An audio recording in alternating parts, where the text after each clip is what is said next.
but this time is Sivkova that gets the touch.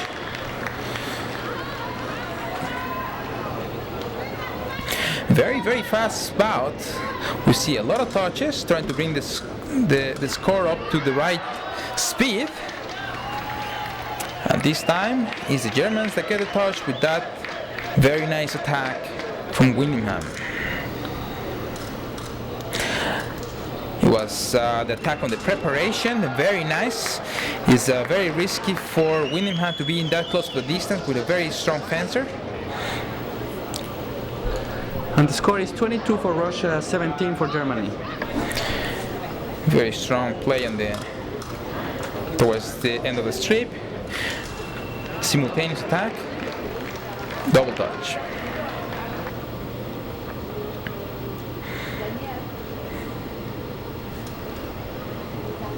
Trying to engage that blade on 4, the disengage from Sivkova. The score is 24-18.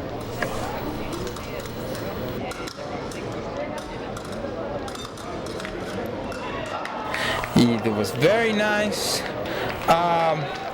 attempt to touch, however, she again gets the blade in 6 and she turns to be able to hit her. She already had a first warning. Sivkova gets now a red card, and that means that she gets a touch against her. Followed by that attack again from Winningham. Oh, now very nice attack on preparation, taking the blade in 6, going forward for the target. Is a touch for Sivkova. 26 in the score for the Russians. Pushing again Winningham, and that attack pays off. The counterattack in 6 that does not land from Sivkova. And we are about ready to finish this 6th round. Double touch. Been pushing a lot for the Germans, and we have a double touch finally.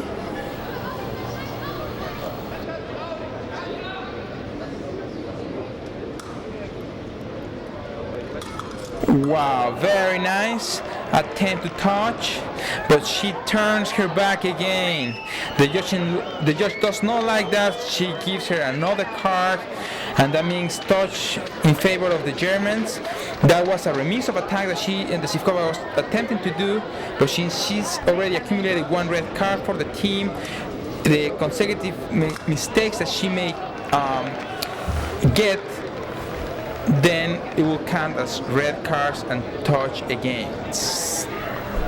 What dynamics of this bout? Very intense, very, very intense. Double touch.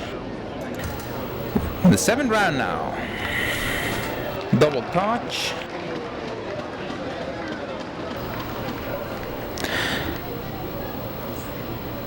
Oksana, very strong lefty for Russia. And very patient as well. Boke will very, very strong to the attack, trying to get the blade in 4. The disengage from Oksana pays off. Touch for the Russians. So Emilio, tell us about the cards. So there are yellow cards and red cards.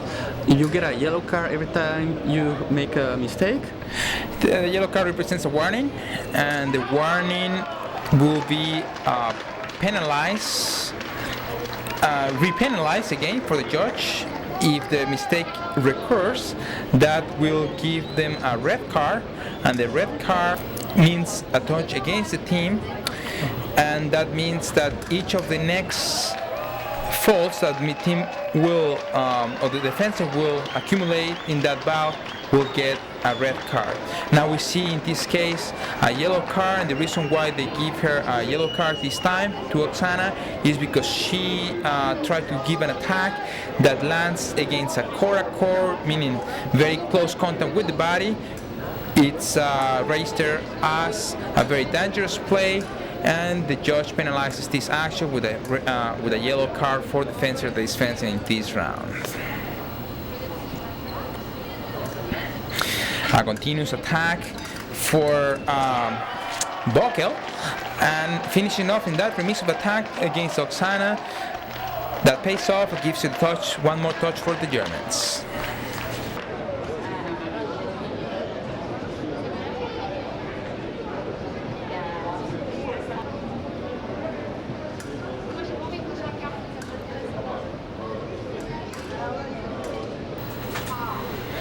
Working in a longer distance. As we saw Oksana previously, she's a fencer that tends to wait a little bit more and tends to study the opponent, how it's very strong to the counterattack, and this remissive attack of Claudia gives them another touch. However, there's 1 minute remaining in the clock for this 7th round. And the score is 32-29, now it's 33-29. With that counterattack, as we said, from Oksana, patiently waiting for the mistake, for the right timing to pull out the counterattack, working on the blade, now closing up the distance. The attack from Oksana, the counterattack from Claudia, and the touch for the Germans. Germans always pushing, Claudia always pushing, double touch. 40 seconds remaining in this 7th round. And 34 touches for the Russians, maintaining the lead. The attack on the preparation, awesome attack right in the very last minute, in the very last second of that 7th round. Sivkova getting ready for the 8th round. This is going to be very intense because both fencers are very strong to the attack, playing a very short distance. And 35 touches for the Russians, maintaining the lead and closing the distance.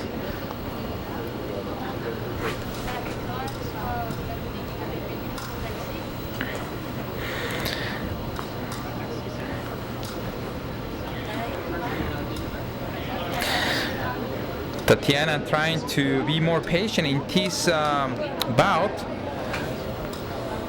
I'm sorry, I made a mistake. It's Sivkova that's fencing, but she's definitely more calm. And she pulls the attack.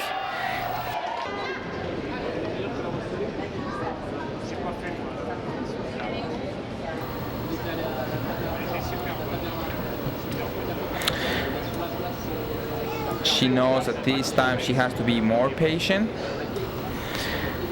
and try to maintain that lead. She's not pressed by the clock, by the time, so she has all the time in the world to be able to work around and develop her own game. Yeah, we can see how patient she is now. I mean, she's just waiting, trying to pull the attack. She's trying to create a mistake from the opponent. Very strong fencer towards attack, but also she's showing that she knows how to wait. She knows how, and when is the right timing, pulling the flesh. Unfortunately for the Germans, this flesh is good, and the score is 36. For the Russians, keeping that great lead that they have been able to develop from the very early period of this final match.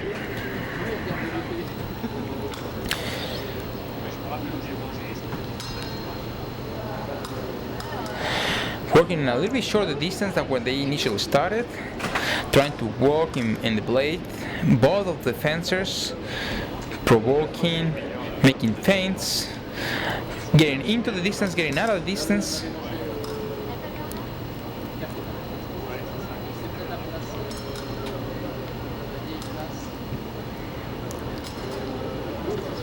A lot of tension for Germany, that will try to accumulate more touches. There's a mistake here from Germany that Sivkova uses in her favor, and in the right distance she gives a very nice attack on the preparation. The score is 37-32 for Russia.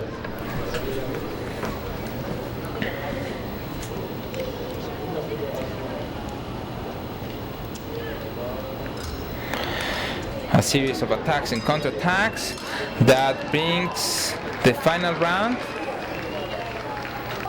The final round, the ninth round for this gold medal bout between Britta Heinemann from Germany on the right and Tatiana Luganova from Russia on the left. The score is 37-32 for Russia. Very strong, pushing for the attack. Britta. Attack, the counterattack is not. And yes, it is touch. Why? Because she pushed her out of the strip. She stepped out of the strip, so it's touch for Britta.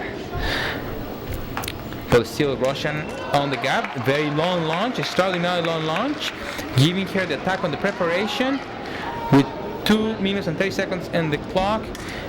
Germany will try to push for the attack, and it's up to Luganova to try to defend and keep the lead. Britta very strong for the attack, trying to attack the blade, and there is nothing because of the dangerous play, core, just caused a halt. Very long launch from Britta, a series of power repose, and the counter repose coming from Luganova with 4. The score is 39-33. This gap is getting larger. We have now 6 points of difference. It's getting very close. Very close to the end, that's right. A continuous attack from Britta that pays off, gives her 1 extra touch, and it will be very interesting to see if they can do it. The preparation, very close distance, very interesting. The attack, the counter-attack, no, there's no valid because the judge cast the halt, so there's no valid touch. The score is 39-34 for Russia. Double touch for both of them. Russia close to the end, close to that gold medal. It seems that those 5 points that they got early in the bouts are getting very hard to recover on the German side. Absolutely. That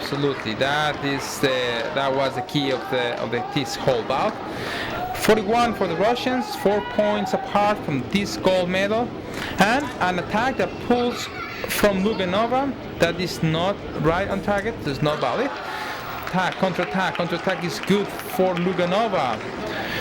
37 for Germany is a very long gap, and it's 42 for Russia.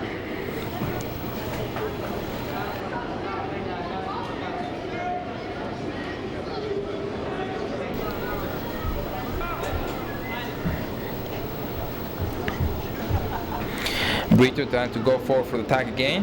The attack on preparation that is coming from Luganova. And yes, she didn't hit and she turned her back, so she gets penalized. It seems that Britta Heinemann she's quite pressed now at the final touches. Absolutely. Now he comes Britta with the final attack, which pays off. But also Luganova gets a touch. So it's 43 for the Russians. Now it's closing the gap. It's 38-43 for still Russian keeping the lead with that attack on the preparation with a long launch that we've seen. We are close to the end, close to celebrate that gold medal for 44 touches, and he pulls a fresh double touch. End of the bout. Gold medal for Russia. Congratulations. Thank you very much for your attention. Emilio Arguello and Guillermo Alger from Fencing Pictures. Thank you.